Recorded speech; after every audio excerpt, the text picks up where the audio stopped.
जय हिंद दोस्तों, welcome to ज्योतिर्मय। आज फिर से हमारे साथ हमारे सुमित जैन जी हैं, कॉफी विद सुमित जैन से।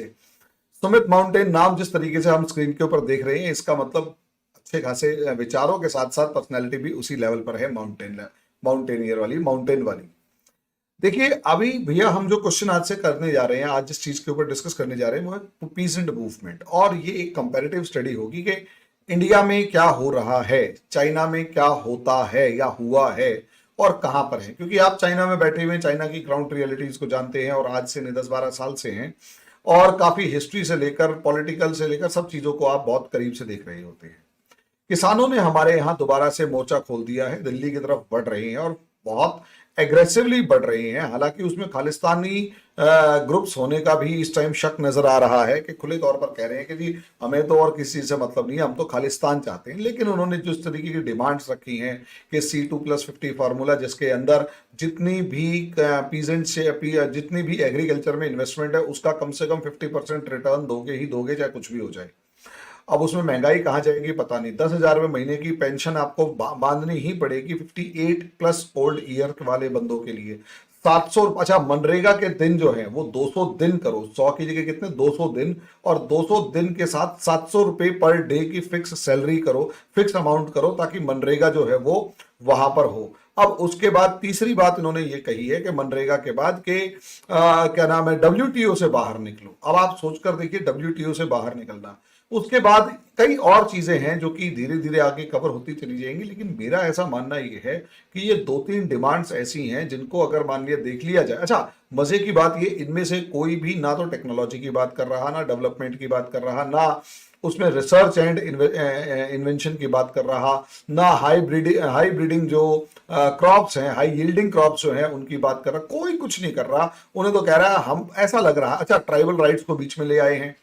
ट्राइबल्स का जो मामला है, ठीक है, ट्राइबल्स का मामला है, ट्राइबल्स का मामला ट्राइबल्स के तरीके से वो बातचीत की जाएगी, उनकी बेनिफिट के लिए बातचीत की जाएगी। और जरूरी नहीं है कि ये पूरा का पूरा ट्राइबल बेल्ट जो कुछ बोल रहा हो वही उनके लिए भले की बात हो, और जरूरी नहीं है कि 1 लाख किसान अगर कोई बोल रहा हो तो वही उनके भले की बात हो। कई बार ऐसा हो सकता है कि कुछ चालाक धूर्त भेड़िए जो हैं वो क्या नाम है, भेड़ की खाल ओढ़ के उनके बीच में बैठे हुए उनको भड़का रहे हो सरकार के खिलाफ, और हो सकता है वहां उनको मिसगाइड कर रहे हो। क्योंकि ऐसे मूवमेंट्स ने कभी भी, ज्यादातर केसेस के अंदर जो कम्युनिस्ट मूवमेंट होते, कम्युनिस्ट नहीं कहेंगे लेकिन एक तरीके के सोशलिस्ट मूवमेंट या डिमांडिंग मूवमेंट जो होते थे, मजदूर आंदोलन टाइप के जो होते थे, उन्होंने फैक्ट्रियों को बंद करने के अलावा कुछ नहीं किया। कानपुर जो किसी टाइम पर टेक्सटाइल हब होता था, मैनचेस्टर ऑफ द ईस्ट कहलाता था, आज के दिन वहां की कपड़ा मिले इन मजदूर यूनियनों ने और उनके घटिया थर्ड क्लास नेताओं ने, जलील जो कहते हैं ना भेड़िया टाइप के नेताओं ने, वो मजदूर यूनियनों की चक्कर के, यूनियन बाजी के चक्कर में, नेतागिरी के चक्कर में, खुद तो वो जाके हो सकता है संसद के अंदर बैठ गए हो, लेकिन उन फैक्ट्रियों को बंद करवा दिया। और आज के दिन बहुत सारे ऐसे नॉर्थ इंडिया के अंदर शहर है जहां पर, जिसे कहते हैं ना, इंडस्ट्रीज बिल्कुल बंद हो गई क्योंकि यूनियन जिंदाबाद थी। ऐसे ही अब यूनियन, किसान यूनियन की फॉर्म में निकल के आई है। यही किसान यूनियन जो है वो 2020-21 के अंदर जिस तरीके से इन लोगों ने प्रोटेस्ट किए थे और लाल किले के ऊपर भी एक रिलीजियस फ्लैग फहरा दिया था, और जिस तरीके से उन्होंने एक एनआरकी 1 साल तक क्रिएट करे रखी, और APMC एक्ट जो कि कंपनीज को एक कॉम्पिटिटर की फॉर्म में एस्टेब्लिश कर रही थी, जो मंडी के अंदर आड़तिया जो बैठा है, इंटरमीडियरी बिचौलिया जो बैठा है, जो किसानों का खून चूसने वाला एक जोंक है, वो बैठा हुआ है, वो किसानों को भड़का के सड़क पे ले आया है और दोबारा से कह रहा है कि ये सारी मांगे पूरी करो। और इस बार, पिछली बार तो फिर भी थोड़ी बहुत ऐसी मांगे थी जिनके ऊपर डिस्कस किया जा सकता था। इस बार जो मांगे हैं वो तो इस तरीके की हैं जो कि डिस्कस ही नहीं की जा सकती। WTO से बाहर निकलने का मतलब यह है कि आपकी पूरा इंडस्ट्रियल जो बेस है वो खत्म करने की तैयारी कर रही है। WTO से बाहर निकलने का क्या मतलब है? इनमें से 90% किसानों को यह भी नहीं पता होगा कि WTO है क्या, 99% को नहीं पता होगा WTO क्या है। ये जो आंदोलन जीवी, हमारे प्रधानमंत्री कहते हैं कि ये आंदोलन जीवी जो हैं, इन आंदोलन जीवियों का काम कुछ नहीं है, छाती पीटना है और सड़क पे लेट के हाहाकार मचाना है और एक पैनिक क्रिएट कर देना है कि, और सरकार को इतना प्रोवोक कर देना है कि जरा सा भी सरकार अगर कुछ करे तो विक्टिम कार्ड खेलने के लिए ये लोग तैयार रहे। तो भैया इस चीज के ऊपर आप बताइए कि जो डिमांड्स है पीसेंट्स की, वो किस हद तक ठीक है भी या नहीं ठीक है भैया? देखिए हरी जी, पहली बात ये है कि मुझे बड़ी खुशी है कि आंदोलन हो रहा है। अब आप बोलेंगे यार ये इसमें खुशी वाली कौन सी बात है? भाई इसमें खुशी की बात यह है कि दुनिया का सबसे जो अमीर पेजेंट है वो भारत में है। ये हमें दिख गया है टीवी के ऊपर, मर्सिडीज गाड़ियों में और बीएमडब्ल्यू में ये पेजेंट्स आए हैं।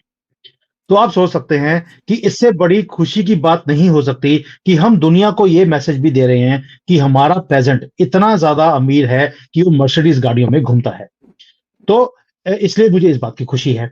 अब आप देखिए पूरे जो भारत है उसके अंदर सिर्फ पंजाब के ही जो किसान हैं ज्यादातर, वो इस आंदोलन के अंदर घुसड़े घुसड़े गए हैं। क्या पूरे भारत में किसी और किसान को तकलीफ है? मैंने इसके ऊपर कल शो किया तो मुझे कई लोग थे जो डिफरेंट डिफरेंट स्टेट से कि मैं भी यहाँ पे किसान हूं, हमें कोई दिक्कत ही नहीं है। वाई हाँ। Punjab only? Why Punjab only? This is one reason. दूसरा जो खुशी का मैटर है वो ये है कि जो ये डिमांड्स हैं, इससे पता लग गया कि ये किसानों की डिमांड्स नहीं है। ये या तो जो फॉरेन की कोई ताकतें हैं जो यहां पर रजीम चेंज करना चाहती हैं, ये उनका एजेंडा बनाकर दिया गया है इन्हें। प्लस इसके अंदर कांग्रेस का भी तड़का लगा हुआ है। दैट मीन्स इन्होंने इन सारी ताकतों को भी एक्सपोज कर दिया। आप सोच के देखिए, जैसे आपने राइटली कई चीजें बोली कि जो डिमांड्स हैं, क्या एक फार्मर डब्ल्यूटीओ से बाहर निकलने की डिमांड कर सकता है? नहीं कर सकता। पंजाब का जो फार्मर है उसको ट्राइबल से क्या लेना देना? जीरो। दैट मीन्स ये उसकी डिमांड ही नहीं है, ये कांग्रेस की डिमांड है। क्योंकि जैसे मणिपुर में आग लगा रहे हैं, इन्होंने उसका तड़का लगा दिया। अब आपको याद है कि जो जयराम रमेश हैं कांग्रेस के, कल, क्योंकि बेवकूफ तो सारे कांग्रेसी हैं ही हैं, कल उन्होंने बोल भी दिया हम किसानों के साथ हैं, ये काम हमने ही शुरू कराया है। वो भी उन्होंने ओपनली एडमिट कर दिया। आम आदमी पार्टी वाले हैं वो भी यही कहते हैं हमने शुरू करवाया है। तो दैट मीन्स ये इन्होंने इस किसान आंदोलन ने दो चीजें तो हमारे सामने रख दी। डिमांड्स क्या है उसके ऊपर बात करते हैं, लेकिन उससे पहले जो इनका चेहरा फॉरेन ताकतों का और कांग्रेस का जो हमारे सामने आया, प्लस दुनिया को हमने अपने गरीब मर्सिडीज में आए हुए जो हमने अपने किसान दिखाए हैं, उसका कितना बड़ा इंपैक्ट होगा दुनिया में, आज समझ सकते हैं। Now coming to the demands, जैसे बोल रहे हैं कि भाई आप हमें पराली जलाने की परमिशन नहीं देते हो, ये हमें दी जाए ताकि हम जितनी पॉल्यूशन करना चाहें, यानी कि जितना भी गंद डालना चाहें हम डाल सकें, आप हमें नहीं रोकोगे।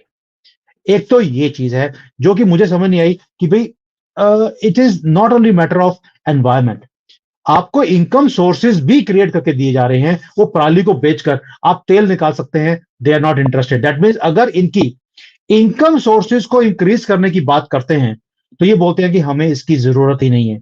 How can a farmer say that? MSP पे सपोर्ट चाहिए।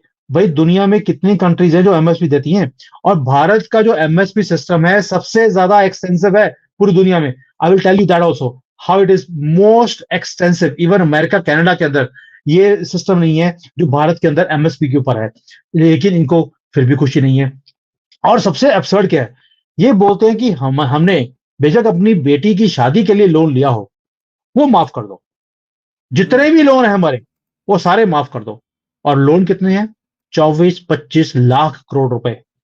और कांग्रेस बोलती है सर आपको एमएसपी चाहिए हम दे देंगे, आपको लोन वेवर चाहिए हम दे देंगे। ओ भाई, अगर कोई किसान सुन रहा है आज की डेट में, मुझे पहले ये बताओ क्या राजस्थान में इन्होंने लोन वेवर का प्रॉमिस किया था कि पहले 10 दिन में लोन माफ कर देंगे? क्या कर दिए? 5 साल सरकार चली मध्य प्रदेश में, राजस्थान में इन्होंने किसी का भी लोन माफ नहीं किया। अभी ये बोल रहे हैं पूरे हिंदुस्तान में जितने फार्मर्स हैं हम उनका लोन माफ कर देंगे। ओ भाई, अपने स्टेट का तो तुम कर नहीं पाए, पूरे भारत का कैसे कर लोगे? तो ये बेवकूफियां हैं जिसके लिए ये जो जानबूझकर ये क्लॉज डाला गया है कि भाई आप हमारे सारे लोन माफ कर दीजिए। और इलेक्ट्रिसिटी, इलेक्ट्रिसिटी इनको वैसे ही पंजाब में फ्री मिलती है। अब इन्होंने बोलना शुरू कर दिया मीटर भी नहीं चाहिए। मीटर है तो स्मार्ट मीटर नहीं चाहिए। क्यों? क्योंकि स्मार्ट मीटर में ये कुंडी नहीं लगा सकते। तो वो कुंडी वाला हाँ। सिस्टम है घरों के अंदर, पंजाब के अंदर। अगर आप किसी भी गांव में जाएंगे वहां पे घरों में एसी चल रहे हैं 24 घंटे। क्यों? बिजली फ्री है। भाई ऐसे तभी तो वो खुद खेतों में जाते नहीं है कि इतनी गर्मी में काम कौन करेगा, वहां से बिहार यूपी से लेबर लेकर आते हैं और पंजाब के अंदर काम चलता है। खुद तो एसी वाले कमरे में बैठे होते हैं क्योंकि बिल आता नहीं है। तो ये कहते हैं कि वो भी आप खत्म कर दीजिए, बिजली हमें फ्री देते रहिए ताकि कोई भी काम यहाँ पे ढंग का ना हो। ऊपर से बोल दिया कि जो इलेक्ट्रिसिटी पोल्स बनते हैं और बनते हैं देश की तरक्की के लिए, जो इलेक्ट्रिसिटी रिफॉर्म्स हम कर रहे हैं इसे रोक दीजिए, ताकि बिजली आए नहीं प्रॉपरली, जो प्रॉपरली बिजली आएगी नहीं, जो लोड शेडिंग पहले 10-12 घंटे मिनिमम गारंटीड थी, क्योंकि कांग्रेस की गारंटी थी कि 12 घंटे तो आपको लोड शेडिंग मिलेगी, तो वो चीज दोबारा से इस देश में आनी चाहिए। दैट मीन्स इंडस्ट्री फिर घर पे जाएगी। आज की डेट में अगर 24 घंटे या 22 घंटे हमें बिजली गारंटी में आ रही है, उसी के कारण इंडस्ट्री भी राइज कर रही है। इन्होंने उसके ऊपर भी आग लगा दी। डब्ल्यूटीओ से बाहर निकल जाइए, उसपे किसान को क्या फायदा है? क्या किसी ने पूछा? ये इतनी एब्सर्ड आप डिमांड कैसे कर सकते हैं? और ये पेंशन, जैसे बोला कि पेंशन दे दीजिए, क्यों आप सरकारी नौकरी कर रहे हैं क्या? प्राइवेट नौकरी कर रहे हैं क्या? ये is self employment.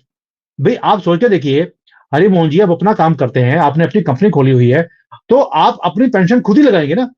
How can you से कि काम तो मैं खुद करूं लेकिन पेंशन मेरी जो है वो सरकार दे? How absurd can some demand like this be? तो ये सारा जो सारा है, जो एक्सपोजर है, दिस आई कैन अंडरस्टैंड कि ये किसानों की तरफ से नहीं है। ये एक पेपर बना के दे दिया, जिन्हें भारत की जो पूरा एक ढांचा है सिस्टम का, उसे समझ ही नहीं है। क्यों? जैसे इन्होंने आदिवासियों को, एक ही लाइन में बता सकता हूं मैं कि ये एजेंडा इनका है ही नहीं। जैसे इन्होंने आदिवासियों को और फार्मर्स को जोड़ दिया, दोनों की डिमांड्स को, इसका मतलब है कि somebody does not understand the whole ecosystem of India। वही वही वाली बात होगी, जब इन्होंने पन्नू के लिए, जब इन्होंने बोला था कि भाई निज्जर को या पन्नू को मारने के लिए आपने एक निखिल गुप्ता का नाम आया था बाहर, कि निखिल गुप्ता ने पूरी साजिश करी है। और भाई जैन गुप्ते कब से शुरू हो गए इन कामों में? दैट मीन्स कि जो जिन्होंने एलिगेशन लगाया, उन्हें भारत के इस सिस्टम का पता ही नहीं है कि जैन गुप्ता कभी भी ये माफिया वाला काम नहीं करते, वो किसी और कम्युनिटी को ही सूट करता है। तो दिस इज वेयर आई से this is not Indian farmers protesting, it is somebody else pulling the cords only for political motives। अब भैया मेरा जो क्वेश्चन है ना, छोटे छोटे, एक्चुअली मैंने आपको एक specific economic point of view से बुलाया है और रिक्वेस्ट ये की है। देखिए, जैसे हम मान लिया एमएसपी की बात करते हैं, एक ऑल क्रॉप्स जो पहली ही लाइन में है, enactment of law guaranteeing MSP for all crops, समझे? अब ये ऑल क्रॉप्स का मतलब ये है कि सारे के सारे जो बेसिक अमाउंट है वो सरकार तय करे। हालांकि मैं इसे बहुत अच्छे तरीके से दावा कर सकता हूं कि बहुत मैक्सिमम किसानों को एमएसपी नहीं नहीं मिलता है। जहां तक मैं कह रहा हूं, असलियत yes, में एमएसपी का फायदा सिर्फ और सिर्फ जो मंडी के अंदर बैठा हुआ आड़तिया दलाल है उसे मिलता है।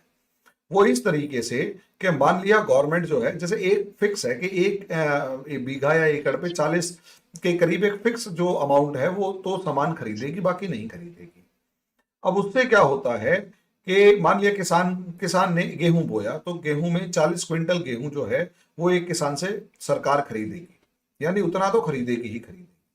अब बाकी 40 पर क्विंटल के बाद जो 60, 100 या कुछ भी क्विंटल बचता है, उसे वो सामान, वो जो अनाज है वो ओपन मार्केट में बेचना पड़ता है। अब किसान के पास प्रॉब्लम ये है कि पुराने वाले लॉ के अकॉर्डिंग तो किसान कंपनी के पास कांटेक्ट कर सकता था, उससे एग्रीमेंट कर सकता था और सब चीजें। इस बार क्या है, कंपनी के खिलाफ, कंपनी को तो खत्म कर दिया इन्होंने। अब किसान जाता है आड़तिये के पास, आड़तिया कहता है देख भाई, मैं तेरे को 20 रुपए क्विंटल तो दूंगा नहीं जो सरकार ने कह रखा है, मेरे पास तो 12 या 15 रुपए क्विंटल है, लेने हैं तो बता, वरना अपना सामान उठा और जा, और जो यहां रखा है इसका किराया भी दे, साफ सफाई का किराया भी दे, और उसके बाद जो उतारने और चढ़ाने का खर्चा वो भी दे। किसान कहता है यार इतना तो फायदा नहीं होगा जितना मैं यहां पर ही खर्चा दे जाऊंगा, इससे तो अच्छा भाई, अच्छा जो दे रहा है दे दे। यानी 5 से 10 रुपए तो किसान के उस आड़तीये ने वहीं खा लिए। असलियत में पेट पर लात किसान के नहीं, आड़तीये के लग रही थी।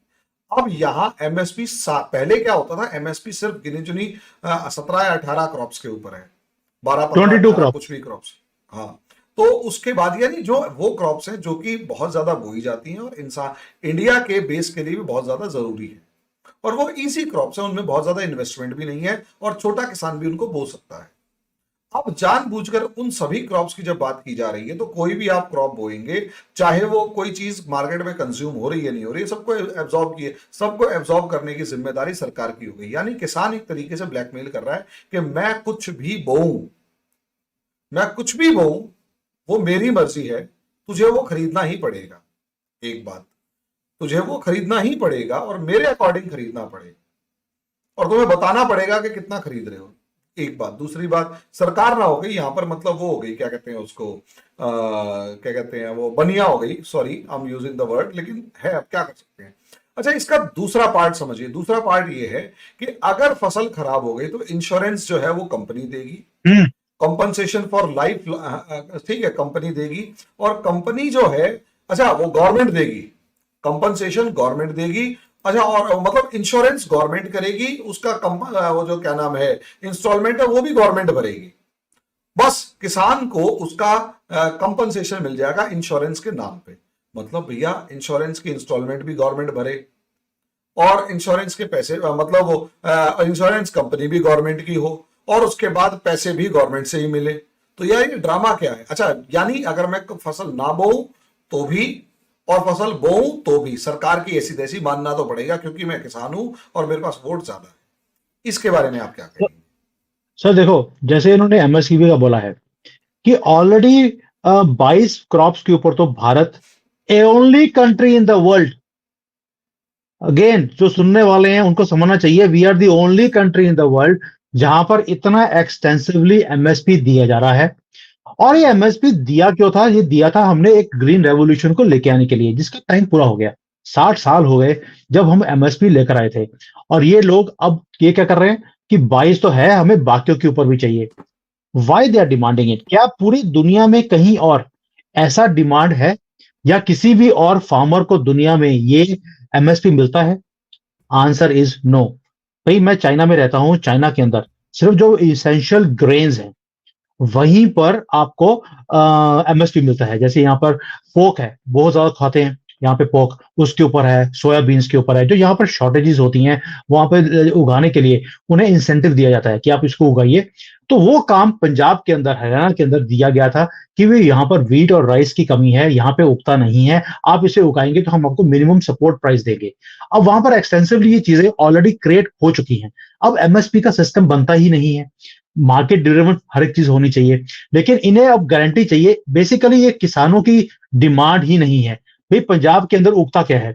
राइस है, व्हीट है, या थोड़ा सा वो आलू वगैरह वो उगाते हैं बीच में जो फिल इन द ब्लैंक करने के लिए। अदरवाइज ज्यादा चीजें नहीं होती हैं, कुछ सब्जियां होती हैं। अगर ये कहें कि हमें हर एक के ऊपर एमएसपी चाहिए, इट इज जस्ट अ दादागिरी। आप सोच के देखिए, एक फैक्ट्री वाला, उसने फैक्ट्री लगाई, उसने सामान बनाना शुरू किया, वो साथ में वो बोले कि मैंने फैक्ट्री लगा ली है, इसके ऊपर आपको मिनिमम मुझे इतना सेल प्राइस तो गवर्नमेंट को फिक्स करना ही पड़ेगा। Is it possible? क्या किसी भी इंडस्ट्री, दैट मीन्स आज फार्मर्स ने किया, कल को इंडस्ट्री वाले खड़े हो जाएंगे, परसों को इवन जो नौकरी करने वाला आदमी है, स्टूडेंट जो है, वो भी सारे स्टूडेंट सड़कों पे आ जाएंगे कि भाई हमें डिग्री करी है, हमें मिनिमम इतनी सैलरी तो चाहिए ही चाहिए सरकार की तरफ से। हम अगर काम पे मिले तो हमें इतनी सैलरी चाहिए, अगर काम ना मिले तो वेलफेयर कंट्री बना दीजिए, हमें इतना तो कॉम्पनसेशन चाहिए, वो गवर्नमेंट दे हमें। That means we will become a welfare country just like UK in America. ऐसा पॉसिबल ही नहीं है, बिकॉज स्ट्रक्चरल डिफरेंसेस। सो ये जो डिमांड्स हैं, ये तो एक ऐसा पंडोरा बॉक्स खोलने की बात कर रहे हैं ताकि देश को किसी तरीके से ऊपर उठना ना दिया जाए, प्लस यहां पर एक ऐसा आग लगे जो कभी खत्म ही ना हो। मैं वो गारंटी दे सकता हूं, ये जो डिमांड्स हैं इनकी एमएसपी के ऊपर, इसके बाद अभी इंडस्ट्री वाले भी खड़े होंगे, विच आई कैन सी। कल को स्टूडेंट्स भी खड़े किए जाएंगे भी, जैसे अनएम्प्लॉयमेंट का स्यापा ये खड़ा करके रखा हुआ है अपोजिशन ने कि यहां पर अनएम्प्लॉयमेंट बहुत ज्यादा है। कल को स्टूडेंट भी खड़ा हो जाएगा कि सर मैंने एमबीबीएस किया है, मैंने इतने पैसे खर्च किए, मुझे मिनिमम 1.5-2 लाख की तो सैलरी चाहिए महीने की, वरना मैं एक्सेप्ट नहीं करूंगा। और अगर मुझे नहीं मिली तो मेरी लाइफ की इंश्योरेंस भी आप कीजिए, मुझे मिनिमम 50,000 तो चाहिए ही चाहिए, मैं काम करूं ना करूं। तो क्या हम उस तरफ जाने की बात कर रहे हैं? दैट मीन्स इसका आंदोलन का एक ही मकसद है कि इलेक्शन से पहले ऐसी आग लगाई जाए कि मोदी जी की जो जीत, जो सारी दुनिया बोल रही है it's going to be a cake walk, वो केक वॉक ना मिले। और कई लोगों ने कल ही बोलना शुरू कर दिया कि जो सरकार कर रही है वो गलत कर रही है, किसानों की छोटी छोटी डिमांड्स हैं उन्हें पूरा क्यों नहीं कर दिया जाता। दैट मीन्स कि कहीं ना कहीं लोगों के दिमाग में ये बातें आनी शुरू हो गई हैं कि जो सरकार कर रही है गलत कर रही है। फिर तो अगर ऐसा ही काम है, फिर तो 10 साल मेहनत बेवकूफों की तरह करी मोदी जी ने देश को आगे लेके जाने के लिए। अगर ऐसे ही झूठे वायदे जैसे करने थे, कांग्रेस ने करते रही 75 सालों से, यही करते रहिए और काम चलता रहेगा, दुकान चलती रहेगी। लेकिन भारत की जो प्रधानमंत्री हैं वो इस कंट्री को दुकान की तरह नहीं चला रहे हैं, उसको एक एक मैंने विकसित भारत बनाना है। कल भी वो जैसे यूएई के अंदर उन्होंने बोला कि मेरी गारंटी है अगले 25 सालों में we will become a developed country. और ये सारी डिमांड्स हैं, ये सारी डिमांड्स वो वाली हैं जिससे हमारा देश तरक्की ही ना कर सके। ये इतना ड्रेन कर दो कंट्री के ऊपर, जैसे इंश्योरेंस के ऊपर है, मिनिमम इनको सैलरी चाहिए। भाई किस कैसी डिमांड्स है, मुझे मुझे हैरानी होती है और मेरा गुस्सा मुझे इतना, मैं खुद पंजाब से आता हूँ। अब मुझे गुस्सा आ रहा है कि मेरे स्टेट के लोग क्या काम कर रहे हैं। भाई अगर इतनी दिक्कत थी महाराष्ट्र में, बिहार में, मध्य प्रदेश में, वहां पे जो किसान है इतने गरीब हैं, आप इमेजिन नहीं कर सकते। क्योंकि मैं एक्सटेंसिवली मैं ट्रेवल करता हूँ पूरी दुनिया में। भारत के अंदर तो मेरा इतना गांव गांव में जाकर मेरा ट्रेवलिंग होती है, बिकॉज मैं प्रोजेक्ट्स का काम करता हूँ। तो जनरली रिमोट एरियाज में बड़े प्रोजेक्ट लगाए जाते हैं। When I go and see those people, they are really really poor, but उनकी भी डिमांड नहीं है जो ये मर्सिडीज वाले किसान हमारे आज की डेट में मांग रहे हैं। और यही सबसे बड़ी प्रॉब्लम है। अब मुझे इसके अंदर दो चीजें, अब देखो आपने अभी जो बातचीत बताई है भैया वो बिल्कुल सही है, लेकिन एक कर्ज माफ करो जी। हम्म, अब वो कर्ज चाहे दारू पी गया हो। अच्छा, और एक चीज और है कर्ज माफी के अंदर, कि कई बार क्या होता है कि कर्ज जो है वो एक बड़ा जो मनी लेंडर गांव का होता है वो लेके जो छोटे किसान होते हैं उनको बांट देता है।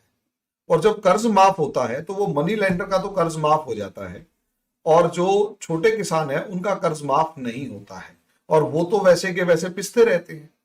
और कर्ज माफी से सबसे ज्यादा फायदा ही उसको होता है, मनी लेंडर को। तो भैया असलियत में कर्ज माफी भी तो ये जो दलाल बैठे हुए हैं मंडी के, इंटरमीडियरीज, बिचौलिए, इन्हीं का ड्रामा है। क्योंकि यस, ये तो ये यही है जो किसानों को थोड़ा थोड़ा, और जो किसान यहाँ दो चार दिखाई भी दे रहे हैं असलियत में उनको जबरदस्ती पकड़ के लाया गया है, भड़का के बरगला के, या चलो ए, चल निकल आजा फटाफट से, तू किसान है ना, तेरी जमीन मेरे पास है, नहीं तो कल से तेरे को तेरी जमीन नहीं मिलेगी, चल आजा। इस तरीके से कह कह के लाया गया है। ये बताइए भैया। देखो आपने बिल्कुल बात और सही कही इसमें है। दूसरा 10,000 रुपए महीने की पेंशन का भी जोड़ दीजिएगा, ब्लैकमेलिंग। देखो पहली बात ये है मोहन जी, पूरा का पूरा जो एजेंडा है वो ब्लैकमेलिंग का ही है। और जो आरती है, मैं आपको बताता हूँ, मैं यहाँ पर एक बार भारत के अंदर I was trying to reform the farm, जब फार्मर्स के लॉज आए थे तो मुझे था कि ये बहुत बड़ी एक बिजनेस अपॉर्चुनिटी है जो यहाँ पे खड़ी हो सकती है, कि जहां पर अब मंडी का सिस्टम खत्म हो जाएगा, we can buy directly from the farmers and we can improve their life also and business can be created. जब मैं मंडी में गया हूं मैं अर्ली मॉर्निंग में, तो वहां पे जो फार्मर है, वहां पे सर्दियों का टाइम था, वो गाजर लेकर आया था, उसने 75 पैसे किलो में पूरा का पूरा ट्रक बेच दिया। क्यों? क्योंकि उसको मालूम था कि अगर ये नहीं बिका कल तक ये और पुराना हो जाएगा और ये कोई भी लेगा नहीं। और आड़तीय ने उसका प्राइस रखा 75 पैसे किलो। ठीक हो गया। अब आड़तीय ने उसी वक्त उस बोरी को लिया, 5 रुपए किलो में बेच दिया, और उसके जो रिटेलर है उससे लेके गया 5 रुपए किलो में, उसने 30 रुपए किलो में आगे जाकर बेच दिया मंडी के अंदर ही। मैं अभी शहर की बात नहीं कर रहा हूं। दैट मीन्स जो फार्मर है उसे तो कुछ मिला ही नहीं। पैसे किसने कमाए? पैसे कमाए आड़तीय ने, रिटेलर ने। और जो फार्मर है वो बेचारा, मुझे लगता है अपना किराया भी बड़ी इसे मुश्किल से भैया पूरा किया आड़तिया नहीं होगा। कहते, इसे दलाल कहते हैं, दलाल। दलाल कह लीजिए। मैं और बढ़िया वाली भाषा में कुछ और ही कहते हैं। हाँ, तो डी से शुरू होता है। तो ये जो आप बात कर रहे हो, ये सारा सिस्टम को खत्म करने के लिए ही रिफॉर्म्स को लेके आया गया था। लेकिन इन्हें बड़ी ही खूबसूरती से एक वर्ड डाल दिया कि आपकी जमीनें गवर्नमेंट ले लेगी और अदानी को दे देगी और रिलायंस को दे देगी। अब ये चीज आपने देखा होगा कि कभी भी कोई भी रिफॉर्म करने की बात होती है जहां पर नीचे वाले लोगों को रिफॉर्म्स दिए जाते हैं, उसका बेनिफिट दिया जाता है, ये उन्हें भड़का देते हैं। उसका रीजन क्या है? रीजन है जो इंदिरा गांधी ने एक बार बोला था कि इन्हें पढ़ाने लिखाने की जरूरत नहीं है, तभी ये हमें वोटें देते रहेंगे। यही काम होता है हमेशा ही कि नीचे के आदमी को आप हमेशा दुर्बल, वीक, इकोनॉमिकली और अनपढ़ जब तक रखेंगे तब तक आप अपना वोट बैंक को सिक्योर रखते हैं। भाई आप सोच के देखिए मोहन जी, कभी आपने सोचा है 84 में दंगे हुए किसने करवाए और किसके ऊपर करवाए? और उसके बाद भी पंजाब के अंदर कांग्रेस की सरकार ही क्यों रही? क्या ये पॉसिबल है? और उन्हें वोट भी कौन करता रहा? जिनके ऊपर दंगे कराए गए उन्होंने ही वोट दिया और वही कांग्रेस को लेकर आए। यही होता है जब आप मानसिक रूप से किसी को वीक कर दें, नशे के धुत में उनको डाल दें, इकोनॉमिकली वीक रखने की कोशिश करें और एक स्वप्न दिखाते रहें कि हम तुम्हारे साथ हैं। यही काम होता रहा है भारत में और यही काम आज भी हो रहा है। और जो ये उसके बाद जो ये डिमांड्स हैं आपकी, दूसरी आपने बोली कि पेंशन की। भाई पेंशन उसको दी जाती है जो काम करता है।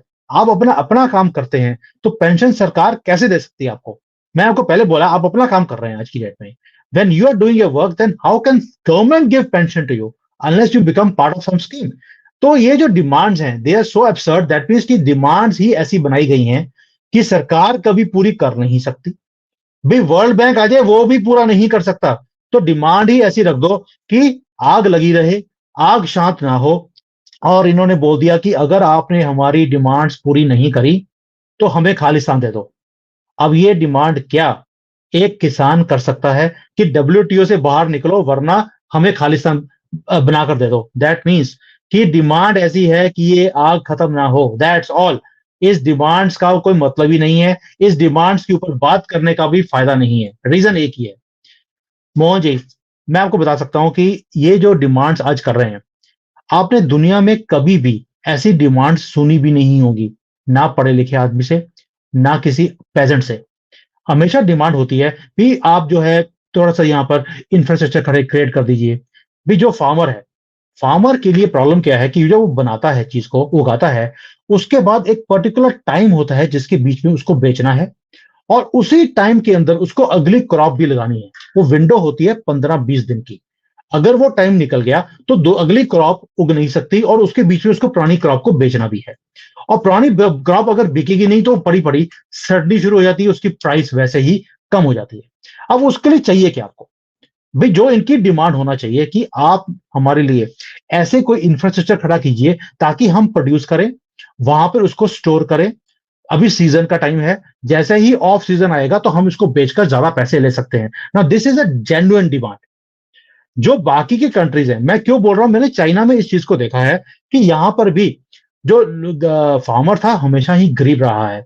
अब ये गरीब इसलिए नहीं रहते कि इन्हें पैसे नहीं मिलते, ये गरीब इसलिए रहते हैं बिकॉज ये मनी मैनेजमेंट नहीं समझते। पैसा आता है उसी दिन दारू पी लेंगे, फिर बाकी दिन देसी पीते हैं, उस दिन ये अंग्रेजी दारू लेकर आएंगे कि आज पैसे आए हैं। और पहले महीने में ही ब्लैक चल दी, अवेलेबल ब्लैक चलती, तो पहले महीने में ही इनके पैसे खत्म हो जाते हैं। ये दोबारा से आड़तीए के पास चले जाते हैं कि भैया थोड़े पैसे दे दो, हमने उस दाने खरीदने हैं या कोई फर्टिलाइजर खरीदना है। तो ये सारा लाइफ मनी मैनेजमेंट ना होने के कारण ये प्रॉब्लम्स में आते हैं। तो या इनकी जो डिमांड है वो डिमांड होनी चाहिए थी कि आप हमें इंफ्रास्ट्रक्चर खड़ा करके दीजिए ताकि हम अपने प्रोड्यूस को वहां पर सेव कर सकें और ऑफ सीजन में बेचें। अब चाइना में यही हुआ। चाइना में अंदर अगर रिफॉर्म्स हुए हैं तो यहां पर भी यही प्रॉब्लम थी।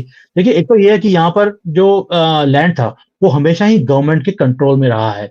इन्होंने 3-4 बार इसको रिफॉर्म करने की कोशिश करी। जो आड़तीए थे, बड़े बड़े जमींदार थे, उनसे जमीन ली, डिस्ट्रीब्यूट किया इवनली, जो कम्युनिज्म का सिस्टम है। उसके बाद कोऑपरेटिव सिस्टम को लेकर आए कि आप सभी इकट्ठे मिलकर एक लैंड फीस बनाइए, उसके ऊपर मशीन्स को यूज कीजिए ताकि प्रोड्यूस ज्यादा हो। बट दे फाउंड कि वो भी ये चला नहीं। उसके बाद इन्होंने फिर कर दिया कि ठीक है, आप जो है फैमिली सिस्टम, जो फैमिली सिस्टम होता है उसके अंदर आप हाउस होल्ड की रिस्पॉन्सिबिलिटी है, आप अपनी लैंड को खुद आप इसको टिल कीजिए और उसके अंदर आपको इंसेंटिव भी दिए जाएंगे एग्रीकल्चर प्रोड्यूस करने के लिए। अब ये होता है सिस्टम, यहाँ पर आप उनको इंसेंटिव देते हैं कि आप काम कीजिए, जैसे कि भारत ने भी किया। आपको एमएसपी दे दिया कि भाई यहाँ पर राइस है, वीट है, उगाइए, आपको एमएसपी दिया जाएगा और उसी के कारण ये काम चल रहा है। दैट मीन्स आपको एमएसपी उन चीजों पे मिलता है जो आप इंपोर्ट कर रहे हैं, लेकिन आपको सपोर्ट दे दिया कि भी अब आप इसको प्रोड्यूस कीजिए भारत के अंदर या अपनी कंट्री के अंदर, हम आपको इतना सपोर्ट देंगे।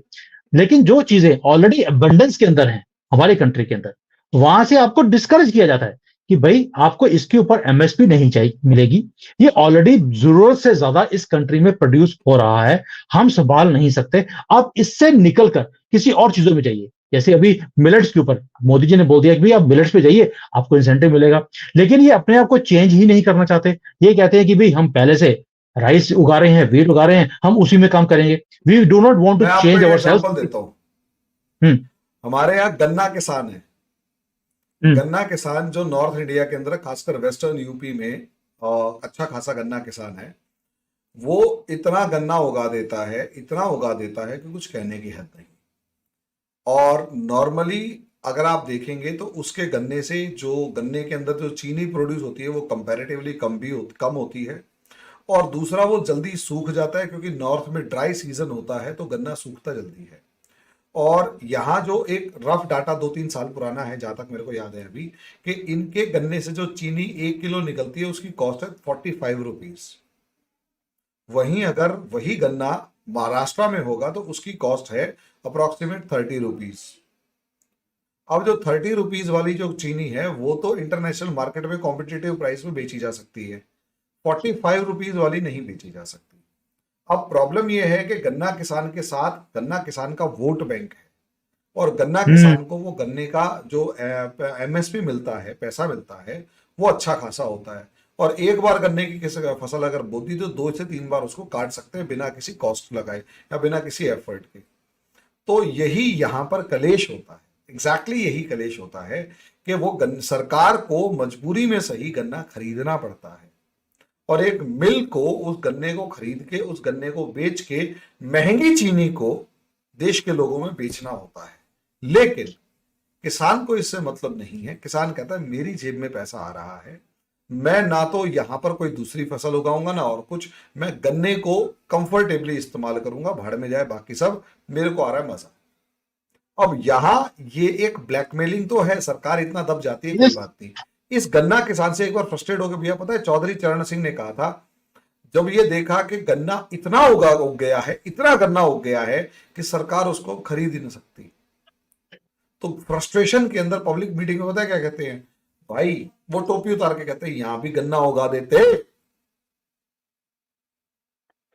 सोच के देखो कि मिनिस्टर जो किसान मंत्री है वो भी फ्रस्ट्रेट हो गया कि यार तुमने किया क्या है, कुछ तो दूसरा करो, कि ना, और अगर बोलोगे तो हम तूफान मचाएंगे। मैं आपको तो एक ऐसे में एग्जांपल देता चाइना हूँ। का भी एग्जांपल दीजिएगा, ये लोग कैसे समझते हैं। देखो, मैं यहाँ पर जो गिरिराज जी हैं, हमारे रूरल डेवलपमेंट के यूनियन मंत्री, मैं उनको मिलने आया था last year. I brought certain policies from the Chinese government, कि भाई चाइना में भी ये प्रॉब्लम है रूरल वालों का। यहाँ पर हम कैसे कैसे वो चीजों को इम्प्लीमेंट कर सकते हैं ताकि इनकी इनकम सोर्सेज डबल हो जाएं और सरकार का 1 रुपया भी लगेगा नहीं। उनका मुझे एक आंसर था जो भी भूलता नहीं है, कि सुमित भाई, ये सारी चीजें हम कर सकते हैं, लेकिन प्रॉब्लम ये है कि भारत का जो किसान है वो एक तो जो कहते हैं करेला, ऊपर से नीम चढ़ा, इन्हें आप समझा ही नहीं सकते, ये समझने को तैयार ही नहीं है। ये प्रॉब्लम है। और दूसरा, चाइना में आप डंडा यूज करके, जबरदस्ती करके आप काम इंप्लीमेंट करवा सकते हो, भारत में वो चीजें पॉसिबल नहीं है। और ये कहीं ना कहीं बात सही भी है। लेकिन चाइना में देखिए, जो जो जर्नी चाइना की थी, भारत की भी वही थी। यहां पर भी फूड की कमी थी, भारत में भी फूड की कमी थी। हमने वहां पे एमएसपी लेकर आए, हमने ग्रेन्स को प्रोड्यूस करना शुरू किया, वहां पर ग्रीन रेवोल्यूशन लेकर आए। चाइना के अंदर भी यही काम किया। अब उसको करने के लिए आपको करना क्या है? लैंड के रिफॉर्म्स करने थे, वो हम ऑलरेडी 47 में कर चुके थे, जो इन्होंने 70s में जाकर किए हैं। हाउस होल्ड को परमिशन दे दी। साथ में जो डेवलपमेंट का काम होता है, अगर रूरल डेवलपमेंट करना है आपको, आपको आपको कुछ ना कुछ इंसेंटिव देना पड़ेगा। जैसे सब्सिडाइज्ड एग्रीकल्चर के इनपुट्स हैं, वो दे दिए। साथ में वो जो प्रोड्यूस है उसको शहरों तक भेजना है, तो आपको उसके लिए सड़कें चाहिए। तो इन्होंने इंफ्रास्ट्रक्चर के ऊपर बहुत काम किया। प्लस, अगर प्रोड्यूस ज्यादा है तो आप अपने ही जगह पे उसको स्टोर कर सकते हैं, तो उन्होंने वेयर हाउसेस को बना दिया। अब सब्जियां ज्यादा हैं, मीट ज्यादा है, तो उसके लिए इन्होंने एयर कंडीशनड जो एरियाज होते हैं, स्टोरेज प्लेसेस हैं, वो बना दिए। तो क्या भारत ने ये कुछ नहीं किया? भारत ने भी किया है। अभी भाई एयर कंडीशन ट्रेन चलाई हैं, जिसके अंदर आप अपनी सब्जियों को लेकर पूरे भारत में कहीं भी भेज सकते हैं। That means we have also started doing it. जो काम 75 सालों में नहीं हुआ था, कुछ चीजें जो होनी चाहिए थी वो अभी होनी शुरू हो गई हैं। इसके साथ साथ जैसे एक एक एजुकेशन का सिस्टम है जो चाइना ने क्रिएट किया। मैंने देखा यहाँ पे गांव में जाके, क्योंकि वो मेरी वाइफ है, वो एग्रीकल्चर एक्सपर्ट है, उसका मेजर एग्रीकल्चर है। तो उसके उसके साथ मैं कई बार यहाँ पर जो यूनिवर्सिटीज हैं, एग्रीकल्चर यूनिवर्सिटी में वो पढ़ी है, मैं उसके साथ यूनिवर्सिटीज में गया हूँ, और जो प्रोफेसर हैं उनके साथ मैंने टूर भी किया है। वहां पे जो एजुकेशन का सिस्टम है गवर्नमेंट की तरफ से, कि कैसी कैसी प्रोड्यूस आप कर सकते हैं जिससे आपकी इनकम्स इंक्रीज हो सकती हैं, कौन सी प्रोड्यूस कंट्री को नहीं चाहिए, ये आप बंद करेंगे, ये करेंगे तो आपको ज्यादा फायदा होगा। तो ऐसे एजुकेशनल प्रोग्राम्स को शुरू कराया गया फार्मर्स के लिए। क्या भारत में ऐसा काम हो रहा है? Then I want to tell you that I have been invited into India. वहां पर मैं देखा है, जो पंजाब एग्रीकल्चर यूनिवर्सिटी है, मैं लुधियाना से आता हूं, वहां पर मैंने सेमिनार्स को अटेंड भी किया है। वहां पर बताया जाता है गवर्नमेंट की तरफ से, लेकिन जो फार्मर है वो कहता है मैं तो ना मानूं, मैं तो जो कर रहा हूं मुझे एमएसपी मिल रहा है, मैं वही काम करूंगा। अब चाइना के अंदर भी आपको लगता है कि क्या फार्मर ने यहां पर सुन लिया होगा? तो आंसर इज नो। यहाँ पर जब हम गांव में जाते हैं, वो अभी भी ट्रेडिशनल वे से ही खेती करना चाहते हैं। वो नई मशीन्स को इंप्लीमेंट नहीं करेंगे, वो नए क्रॉप्स को नहीं लेंगे, नया सीड नहीं लेंगे, because change is not very easy for them. अब गवर्नमेंट ने क्या किया यहाँ पर, जो भारत में नहीं हो सकता मेरे हिसाब से, लेकिन मैं शेयर कर देता हूं कि यहाँ पर क्या हो रहा है। इन्होंने रूरल पुलिस को खड़ा कर दिया। रूरल पुलिस का मतलब है कि वो खेतों में जाते हैं, वहां पे उन्होंने ईयर मार्क कर दिया अकॉर्डिंग टू देयर स्टडी कि इस एरिया में कौन सी प्रोड्यूस अगर की जाए तो वो ज्यादा बेनिफिशियल है, उसकी प्रोड्यूस ज्यादा निकलेगी। अगर आपने वो चीज नहीं उगाई तो आपकी क्रॉप को खत्म कर दिया जाएगा, आपकी लैंड को आपके हाथ से ले लिया जाएगा, और वहां पर वही चीज प्रोड्यूस होगी जो गवर्नमेंट आपको बोल रही है। दैट मीन्स आपको कुछ ना कुछ जबरदस्ती चीजों को इंप्लीमेंट करना पड़ेगा। जैसे भारत में पराली जलाई जाती थी, उसके लिए पुलिस खड़ी करी गई, पॉल्यूशन वाले जाते हैं वहां पर, उनके ऊपर जुर्माना लगाते हैं, वो भी एक तरह से पुलिसिंग का ही काम कर रहे हैं। वही काम चाइना के अंदर इवन की जो उगाने वाला काम है वो भी गवर्नमेंट करती है। कितने लोग रखे उस पुलिस में? मोर देन 15 लाख पुलिस कर्मी। पूरे चाइना के अंदर हर एक गांव के अंदर डिपार्टमेंट खोल दिया, पुलिस स्टेशन, जहां पर बताया गया है कि कौन, because through satellite they have seen and through their ground reports also, कि कौन सी प्रोड्यूस कौन सी जगह पे करनी चाहिए। तो ये कुछ ऐसी चीजें हैं जिसको कंट्रोल करने के बाद ही आप ये चीजों को इंप्लीमेंट कर सकते हैं। और जो एग्रीकल्चर यूनिवर्सिटी के स्टूडेंट्स हैं उन्हें उस पुलिस के साथ जोड़ दिया है, वो जाते हैं वहां पर कंट्री के लिए प्रोड्यूस करते हैं जो चीज चाहिए। उसके कारण जो डिपेंडेंसी चाइना की 25% थी इंपोर्ट के ऊपर, खाने के ऊपर, वो कम होकर 22 पे आ गई है। और इनका मानना है कि अगले 5 या 6 साल के बाद हमारी dependency on import of food zero हो जाएगी इस पॉलिसिंग के कारण। दैट मीन्स कुछ ऐसे स्टेप्स भी आपको लेने पड़ेंगे कि जहां पर vote bank is not important, country is important. और ये तभी होगा जब आप स्ट्रॉन्ग स्टेप्स लेना शुरू करेंगे। भाड़ में गया वोट बैंक, लेकिन मुझे कंट्री को बचाना है, कंट्री को आगे लेके जाना है। और एक बार उनको आदत पड़ जाएगी, एक बार का स्ट्रॉन्ग स्टेप है, एक बार इनको फार्मर्स को आदत पड़ गई कि यार जो ये बोल रहे हैं बात तो सही है। आपको क्या लगता है जब ग्रीन रेवोल्यूशन हुआ था, क्या it was that easy to implement it? It was not. गांव गांव में जाकर ये पॉलिसीज को डिक्लेयर किया गया, एमएसपी को दिया गया, बहुत चीजें उनके साथ डिस्कस की गई, उसके बाद जाकर इसको 5-6 साल का एक प्रोसेस है जिसके बाद ये सारी चेंजेस आई हैं। ये मुझे लगता है दोबारा से एक और रेवोल्यूशन लेके आने की जरूरत है एग्रीकल्चर के अंदर, और उसके लिए सिर्फ वोट बैंक को पीछे छोड़कर आपको एक स्टेप्स लेने पड़ेंगे। बेशक वो पुलिसिंग है, जब तक स्ट्रांगली आप पुलिसिंग नहीं करेंगे ये चेंजेस नहीं आएंगे। चाइना का मॉडल मैं देख चुका हूं, इट्स अ सक्सेसफुल मॉडल।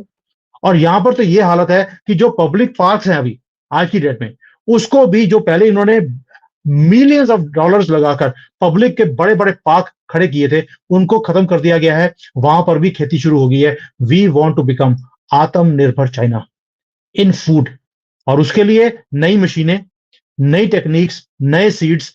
अभी मैं आ रहा हूं भारत में, तो जो रूरल मंत्री हैं उन्होंने मेरे से बोला भी है कि तुम जब वहां से आते हो तो मेरे लिए सीड्स लेकर आया करो, क्योंकि यहाँ पे जैसे जो प्रोड्यूस है वो बहुत बड़े साइज की होती है। कि अगर मैं यहाँ पे तरबूज देखूं जो भारत में 10-15 किलो का होता है, तो यहाँ पे 50-60 किलो का एक तरबूज होता है। तो मैं वो वाले सीड्स ऐसे होते हैं, जो पंपकिन है, पंपकिन 45 किलो का पंपकिन होता है यहाँ पर। तो ये ऐसे मैं सीड्स लेकर आता हूँ, मैं गवर्नमेंट को देता हूँ, वहां पे रिसर्च चल भी रही है। उनका जो कॉन्स्टिट्यूंसी है वहां पर एक रिसर्च सेंटर है। So I keep on doing this things कि कैसे भारत के अंदर ये रेवोल्यूशन आए। लेकिन उसके लिए आपको पॉलिसिंग करनी पड़ेगी। ये लोग चेंज नहीं कर सकते अपनी हैबिट्स को, बिकॉज अगर ये इतने ही इंटेलिजेंट होते तो ये मंत्री बने होते या किसी न किसी कॉर्पोरेट में काम कर रहे होते। खेती के धूप में ये पसीना क्यों बहा रहे होते। तो you have to understand this thing. कई चीजें हैं जो ये काम नहीं कर सकते। एंड लास्टली जो चाइना ने काम किया कि इन्हें पैसे का महत्व सिखाया कि पैसे को यूज कैसे करना है, संभाल के कैसे रखना है, कैसे उसको मल्टीप्लाई करना है, कैसे इन्वेस्ट करनी है। दैट मीन्स एक तरफ तो आपने उनको एग्रीकल्चर में इनकम्स को कैसे इंक्रीज करना है उसका बताया। उसके बाद इनकम को आने के बाद सारा पैसा दारू में खर्च ना हो जाए, उसको आगे भी कैसे इन्वेस्ट करना है ताकि आप अपनी लाइफ को और इजी कर सकते हैं। उन चीजों को सिखाने के बाद ही यहां पर रेवोल्यूशन आया है, जो कमियां भारत के अंदर है आज की डेट में। तो भैया बहुत कुछ सीखने की जरूरत है चाइना से इस टाइम पर, जहां तक मुझे लगता है।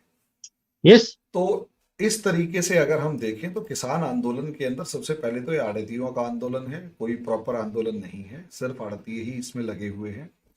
दूसरा, बहुत चीजें सीखने की, बदलाव की जरूरत है जो वो बदल नहीं रही है। और सरकार अगर किसान के लिए कुछ कर भी ले तो सबसे पहले ये जो दलाल हैं बीच में, ये उसको नहीं करने देते, क्योंकि जैसे ही कुछ होगा और किसान अगर पढ़ लिख जाएगा, तरक्की कर जाएगा, तो सबसे पहले इन दलालों की जो दलाली है वो मारी जाएगी। और इस दलाली के चक्कर में इन्होंने पूरे के पूरे सिस्टम को पंगु बना रखा। और इसी चीज को अभी हम डिस्कस कर रहे थे कि भाई ये सारा मामला ड्रामा है और कुछ भी नहीं है, और सिस्टम सारा कोलैप्स करने के अलावा कुछ नहीं बचेगा। लेकिन क्या है कि क्योंकि अगले महीने इलेक्शन है और सड़क रोक के बैठना है और इशू को बनाए रखना है, तो ठीक है यार, इशू को बनाए रखना है तो वही बनाएंगे, देखी जाएगी। तो इस वीडियो में हम इतना ही, अगले वीडियो में अगले टॉपिक में डिस्कस करेंगे। सुमित भैया बहुत बहुत शुक्रिया, आपने हमारे को टाइम दिया, और जिस तरीके से हमारा डिस्कशन हुआ उसमें बहुत सारे नए एंगल्स निकल के आए।